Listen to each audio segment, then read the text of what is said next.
Görüşürüz.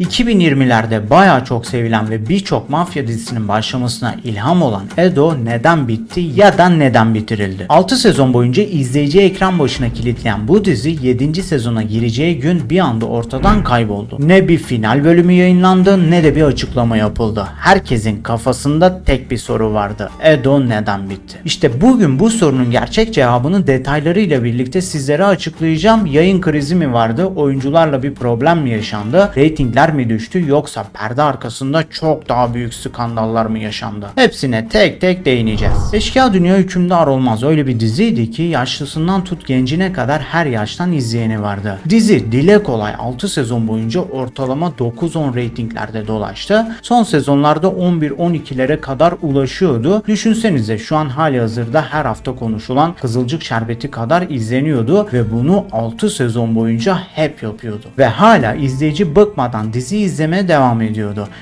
Çünkü dizi artık bizden biri gibi olmuştu. Evimizin bir parçası gibiydi. Çünkü Edo gerçekti, gerçek hayat gibi yazılıyordu. Çünkü senaristleri çok başarılıydı. Türk izleyicisinin kafa yapısını biliyorlardı. Tüm gerçeklerle birlikte hemen işin arka planına geçelim. Bu arada videoya başlamadan önce videoyu beğenmeyi ve kanala abone olmayı unutmayın. Dizin kanalım daha çok küçük. Hepinizin desteğine ihtiyacı var.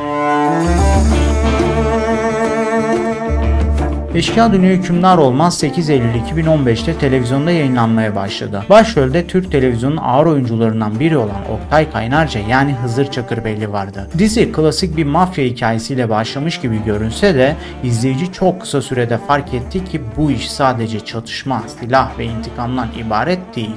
Eşkıya Dünya Hükümdar Olmaz aile, sadakat, ihanet ve güç savaşları gibi çok daha derin temaları işliyordu ve bunu gerçekten çok samimi ve gerçek bir dille yazıp çekiyorlardı. İlk başarı senaryodaydı. Devamında da fena bir yönetmen başarısı vardı. Onur Tan'ı hep kutlarım. Devamında da çok iyi oyuncuların başarısı da vardı. İhanet ve güç savaşları gibi çok daha derin temalar işleniyor dedik.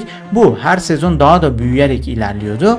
Birçok karakter unutulmaz oldu. Efsaneleşti. Bunların en başında Hızır'la birlikte İlyas, Tipi, Kimsesiz Yaşar, Alparslan, Ünal Kaplan, Meryem Çakırbeyli, Ceylan Çakırbeyli gibi daha bu liste uzayıp gider. Rating sıralamalarında da her hafta ilk 2'deydi. Bazı rakipleri vardı. Birer ikişer sezon gelip diziyle rakipleşip izlenmeleri düşünce giderlerdi ama Edo'nun başarısı video başında da söylediğim gibi 6 sezon boyunca hep bu izlenmeyi yakalamasıyla. Bir sezon boyunca bu izlenmeyle izleyici ekranda tutabilirsin ama 6 sezon boyunca hep tutmak her baba yiğidin harcı değil. YouTube'da milyonlarca kez izlenen sahneler, sosyal medyada viral olan replikler Edo artık sadece bir dizi değil bir kült haline gelmişti. Ve sonra 2021 yılına geliyoruz. 6. sezon bitti. Edo'nun 7. sezonuna dair büyük bir beklenti var. Hatta şöyle düşünün. 7. sezonun ilk bölümü çekildi. Fragmanı yayınlandı. Set arkasından görüntüler geldi. Yayın tarihi belli oldu. 26 Ekim 2021. Ama o gün geldiğinde ekranlarda Edo yoktu. Kanal tarafından hiçbir açıklama yapılmadı. Yapım ekibinden ise sadece kısa bir sessizlik. Sonradan öğrenildi ki buraya az sonra geleceğim. O gece nasıl bir geceydi biliyor musunuz? Ben o zaman Edo videoları yapıyordum. Yeni bölümlerine dair bilgi ve tahminlerimi paylaştığım analiz videoları her hafta yapıyordum. Her neyse çok çalıştık ve beklediğimiz gün geldi çattı. Dizi başlamadan bir saat kestireyim dedim. Yattım ve uyandım. Tam o anda baktım baba parası yazıyor ekranda. Ya biz kanalı Edo diye açtık ama baba parası diye bir film yayınlanıyordu. O an işin ciddiyetini tabii kavrayamadım. Daha 21 yaşındaydım o zamanlar. Her neyse devamında bekliyoruz. Haber yok. Yani kimseden ses seda çıkmıyor. Ben de bir yandan Instagram'da izleyicileri bilgilendirecek bilgiler paylaşıyorum falan. Ama bilgim yok. Öyle de saçma bir durumdayız. Her neyse birkaç saat geçti ve gerçekler yavaş yavaş gelmeye başladı. Denilene göre dizinin yapımcısı Bahadır Özdenel ile kanal arasında ciddi bir anlaşmazlık yaşanmıştı. İddialara göre kanal bazı yeni şartlar dayatmış ve bu şartlar yapımcı tarafından kabul edilmemiş. Hatta söylentilere göre bazı oyuncular kanalın önerdiği yeni sözleşmeleri imzalamayı reddetmişti ve kanal dizi yayınını durdurma kararı almıştı.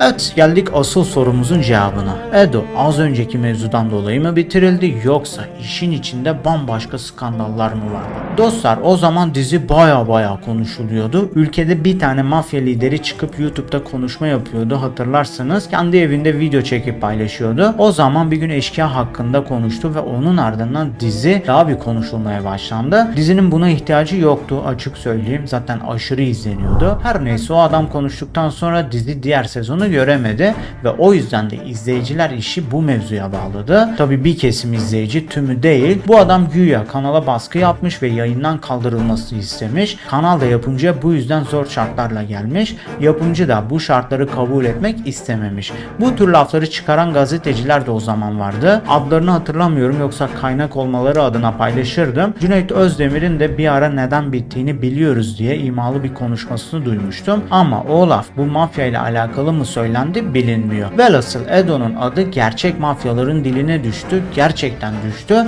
Peki gerçekten Edo'nun arkasındaki gerçek skandal bu muydu? Edo neden bitirildi?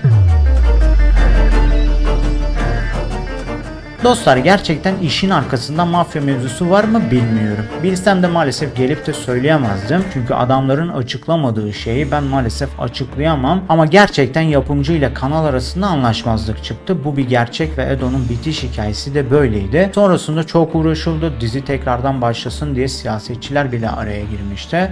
Ama dizi bir türlü tekrardan başlamadı.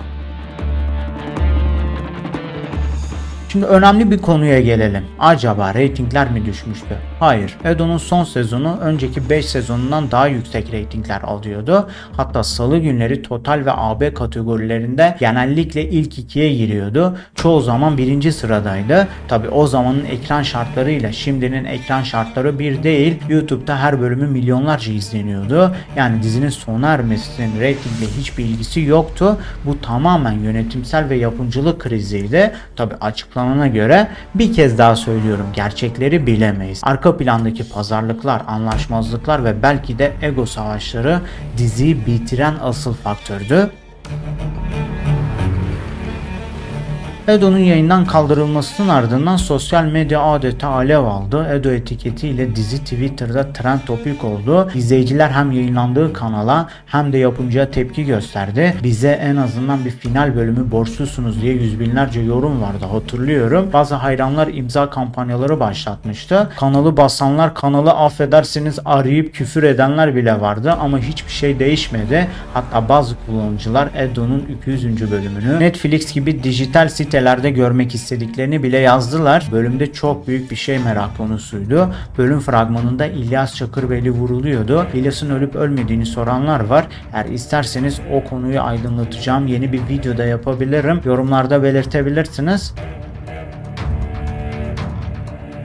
Peki sizce ne olmalıydı? Edo devam etmeli miydi yoksa zaten son dönemde biraz tekrara mı düşmüştü? Yorumlar kısmında fikirlerinizi mutlaka paylaşın. Unutmayın, kanal çok küçük ve gerçekten vereceğiniz etkileşim çok işime yarayacak. Şimdiden gelen her yorum, her beğeni, her paylaşım için canı gönülden teşekkür ediyorum. Eğer bu tarz analiz videolarımın devamını istiyorsanız Dizin kanalıma abone olmayı da unutmayın. Sizce video nasıldı? Ben bu videoyu yaparken çok keyif aldım. Videonun metin aşaması aşırı vaktimi aldı. Yardım aldığım kısımlar oldu, yaşadığım deneyimler oldu. O meşhur geceyi yaşayan biri olarak sizlere deneyimlerimi de anlattım. Biraz mağazaya döndük, kötü bir mağazaydı ama güzel keyif aldım. Umarım bu keyfi siz de yaşamışsınızdır ama Edo'ya dair yeni konularla, yeni videolarla geleceğim. İlk konumuz da İlyas olacak. Abone olup beklemeniz yeterli. Yeni videoda görüşmek dileğiyle. Hadi eyvallah.